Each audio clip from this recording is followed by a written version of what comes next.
ನಮಸ್ತೆ. ಬಲಿಷ್ಠ ಭೂಮಿ ಭಾರತಜ್ಞಗಳಿಗೆ ಜೀವನ ವಾಸ್ತು ವೇದ ವಿಜ್ಞಾನ ಯೂಟ್ಯೂಬ್ ಚಾನಲ್ಗೆ ಸ್ವಾಗತ ಸುಸ್ವಾಗತ. ಮಾಮೂಲಿ ಎಲ್ಲರೂ ಕೇಳ್ಕೊಳ್ತಾ ಇದ್ದೀನಿ, ಹೆಚ್ಚೆಚ್ಚು ಲೈಕನ್ನು ಕೊಡ್ತಾ ಹೋಗಿ, ಸಬ್ಸ್ಕ್ರೈಬನ್ನು ಮಾಡ್ಕೊಳ್ಳಿ, ಬೇರೆಯವ್ರ ಜೊತೆ ಶೇರನ್ನು ಮಾಡ್ಕೊಳ್ತಾ ಹೋಗಿ ಅಂತ ಇವತ್ತಿನ ಎಪಿಸೋಡನ್ನು ಶುರು ಮಾಡ್ತಾ ಇದ್ದೀನಿ.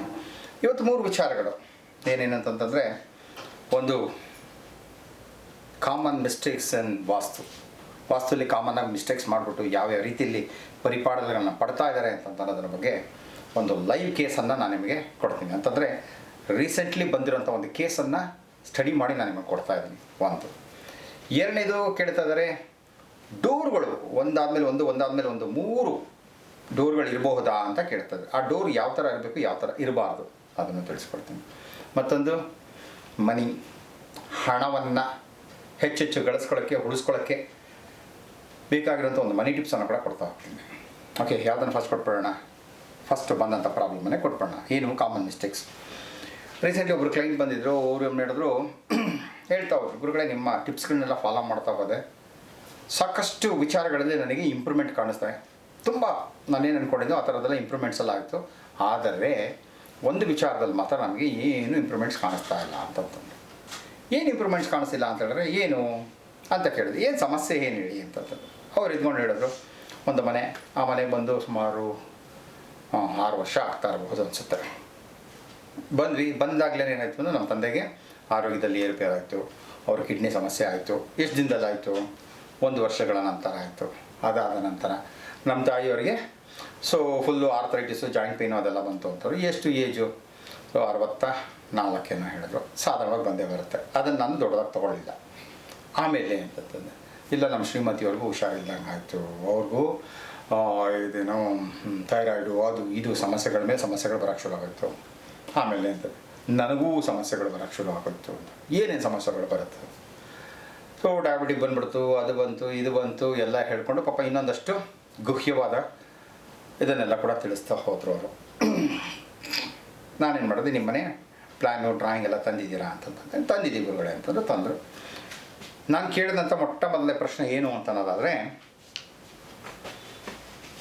ಇದು ನಾರ್ತ್ ಈಸ್ಟು, ಓಕೆ, ಇದು ಈಸ್ಟ್ ಆಫ್ ನಾರ್ತ್ ಈಸ್ಟು, ಇದು ಈಸ್ಟ್ ಆಫ್, ಇದು ನಾರ್ತ್ ಆಫ್ ನಾರ್ತ್ ಈಸ್ಟು, ಅಂದರೆ ಇದು ಉತ್ತರ ವಾಯುವ್ಯ.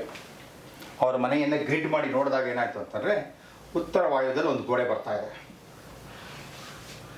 ಈ ಗೋಡೆಗೆ ನಾನು ಕೇಳಿದ ಇಷ್ಟೇ ಸಿಂಪಲ್ಲಾಗಿ, ಈ ಗೋಡೆಗೆ ಯಾವ ಬಣ್ಣ ಮಾಡಿದ್ದೀರಾ? ಅವ್ರು ಕೇಳಿದ ತಕ್ಷಣ ಹೇಳಿದ್ದು, ಏನು ಹಳದಿ ಅಲ್ಲ, ಒಂಥರ ತಾಮ್ರ, ಕಾಪರ್ ಅಂತ.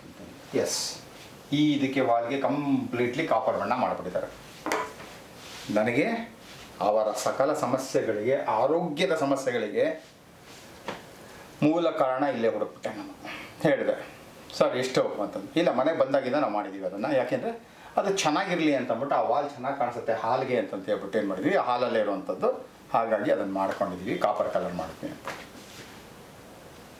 ಮೂಲ ಸಮಸ್ಯೆ ಏನಂತ ಗೊತ್ತಾಗುತ್ತೆ. ಏನಂತಂದರೆ, ಅಲ್ಲಿ ಬಂದಾಗ ಇದು ಜಲತತ್ವವನ್ನು ಅಂತಿರುವಂಥದ್ದು, ಕಾಪರ್ ಕಲರ್ ತಂದರೆ ಏನಾಗುತ್ತೆ, ಅದು ಅಗ್ನಿತತ್ವವನ್ನು ತಂದಾಗಾಯಿತು. ಜಲತತ್ವ, ಅಗ್ನಿತತ್ವ ಎರಡರೂ ಘರ್ಷಣೆ ಆದಾಗ ಏನಾಗುತ್ತೆ ಅಂತಂದರೆ, ಇಲ್ಲಿ ಈ ಮನೆಗೆ, ಪರಿಪೂರ್ಣ ಮನೆಗೆ ಅನಾರೋಗ್ಯದ ಸಮಸ್ಯೆ ಕಾಡುತ್ತೆ. ಯಾಕೆ? ನಾರ್ತ್ ಆಫ್ ನಾರ್ತ್ ಈಸ್ಟ್ ಅಂದರೆ ಉತ್ತರ ಈಶಾನ್ಯ ಏನಿದೆಯಲ್ಲ, ಉತ್ತರ ಈಶಾನ್ಯ, ಇದು ನಮಗೆ ಇಮ್ಯುನಿಟಿ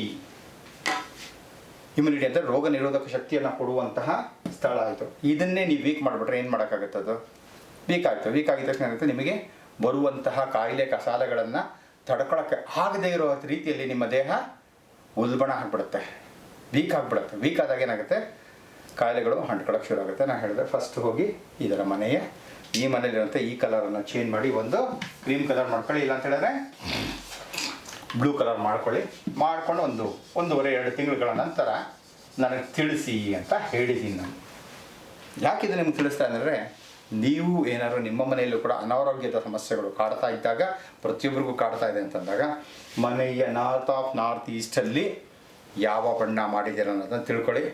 ಕೆಂಪಾಗಿರ್ಬೋದು, ಪಿಂಕ್ ಆಗಿರ್ಬೋದು, ಯೆಲ್ಲೋ ಆಗಿರ್ಬೋದು, ಆರೆಂಜ್ ಆಗಿರ್ಬೋದು, ರೆಡ್ ಆಗಿರ್ಬೋದು, ಇದು ಯಾವುದಾದ್ರೂ ಆ ಬಣ್ಣ ಅದು ತಂದರೆ ಅಲ್ಲಿಯ ಪಂಚಭೂತಗಳ ನಡುವೆ ಘರ್ಷಣೆ ಉಂಟಾಗಿ ನಿಮ್ಮ ಮನೆಯಲ್ಲಿರುವಂಥ ಪ್ರತಿಯೊಬ್ಬರಿಗೂ ಕೂಡ ಅನಾರೋಗ್ಯ ಕಟ್ಟಿಟ್ಟ ಬುತ್ತಿ ಹಾಕ್ಬಿಡುತ್ತೆ. ಸೊ ಇದು ಕಾಮನ್ ಮಿಸ್ಟೇಕ್ಸ್ ಇನ್ ವಾಸ್ತು.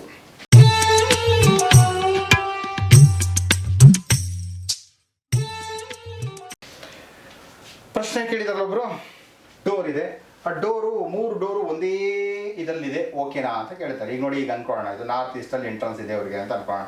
ಮಧ್ಯದಲ್ಲಿ ಇಲ್ಲೆಲ್ಲ ನಾರ್ತಲ್ಲಿ ಇನ್ನೊಂದೇನೋ ಇಲ್ಲೊಂದು ಎಂಟ್ರೆನ್ಸ್ ಇದೆ ಅನ್ಕೊಳ್ಳೋಣ. ಹಾಗೆ ಬಂದಾಗ ಇಲ್ಲೊಂದು ಎಂಟ್ರೆನ್ಸ್ ಇದೆ ಅಂತ ಅನ್ಕೊಳ್ಳೋಣ ವಾಯುಮೂಲೆಯಲ್ಲಿ. ಇದೇನಾದರೂ ನೇರ ನೇರ ನೇರ ನೇರ ನೇರ ಬಂದುಬಿಟ್ರೆ ಅಂದರೆ ಇದು ಫ್ರಂಟ್ ಎಂಟ್ರೆನ್ಸು, ಇದು ಎಕ್ಸಿಟ್ ಅಂತಂದರೆ ಹಿತ್ತಲ ಬಾಗಿಲು ಅಂತ ಕರಿತೀವಿ, ಅಥವಾ ಈಗೆಲ್ಲ ಯುಟಿಲಿಟಿಗೆ ಅಂತ ಮಾಡ್ಕೊಳ್ತೀವಲ್ವಾ. ಸೊ ಆಚೆ ಕಡೆ ಹೋಗಿ ಪಾತ್ರೆ ತೊಳ್ಕೊಳ್ಳೋದು, ಬಟ್ಟೆ ಹೋಗಿದ್ದು ಮಾಡ್ಕೊಳ್ಳೋದೆಲ್ಲ ಮಾಡ್ಕೊಳ್ತಾರಲ್ಲ, ಅದಕ್ಕಿರ್ಬೋದು. ಸೊ ಹೀಗೆ ಬಂದಾಗ ಏನಾಗುತ್ತೋ, ನೀವು ಈ ಬಾಗಿಲು ತೆಗೆದ್ರಿ, ಈ ಬಾಗಿಲು ತೆಗೆದ್ರಿ, ಈ ಬಾಗಿಲು ತೆಗೆದಾಗ ಏನಾಯಿತು, ಬಂದಂಥ ನಾರ್ತ್ ಈಸ್ಟಿಂದ ಬಂದಂಥ energy it's straight away goes out, ಆಚೆ ಹೊರಟಾಯ್ತು. ವಾಸ್ತು ಪ್ರಕಾರ ಇದು ಡೋರ್ ಇರಬೇಕು, ಇದೆ. ವಾಸ್ತು ಪ್ರಕಾರ ಇಲ್ಲೂ ಡೋರ್ ಇರಬೇಕು, ಇದೆ. ಆದರೆ ನೇರ ಇದ್ದು ಬಿಟ್ಟಾಗ ಏನಾಗ್ಬಿಡುತ್ತೆ, ಬಂದಂಥ ನಾರ್ತ್ ಈಸ್ಟಿಂದ ಬರೋಂಥ ಎಲೆಕ್ಟ್ರೋಮ್ಯಾಗ್ನೆಟಿಕ್ ವೇವ್ಸ್ ಏನಿರುತ್ತೆ ಅದು ನೇರ ಬಂದು ಇಲ್ಲಿಂದ ಆಚೆ ಹೊರಗ್ಬಿಡುತ್ತೆ. ಬಂದಿದ್ದು ಆಚೆ ಹೊರಟಾಯ್ತು ಅಂತಂದರೆ ಇಲ್ಲಿ ಒಳಗಡೆ ಬೇರೆ ಜಾಗನೇ ಇಲ್ಲ.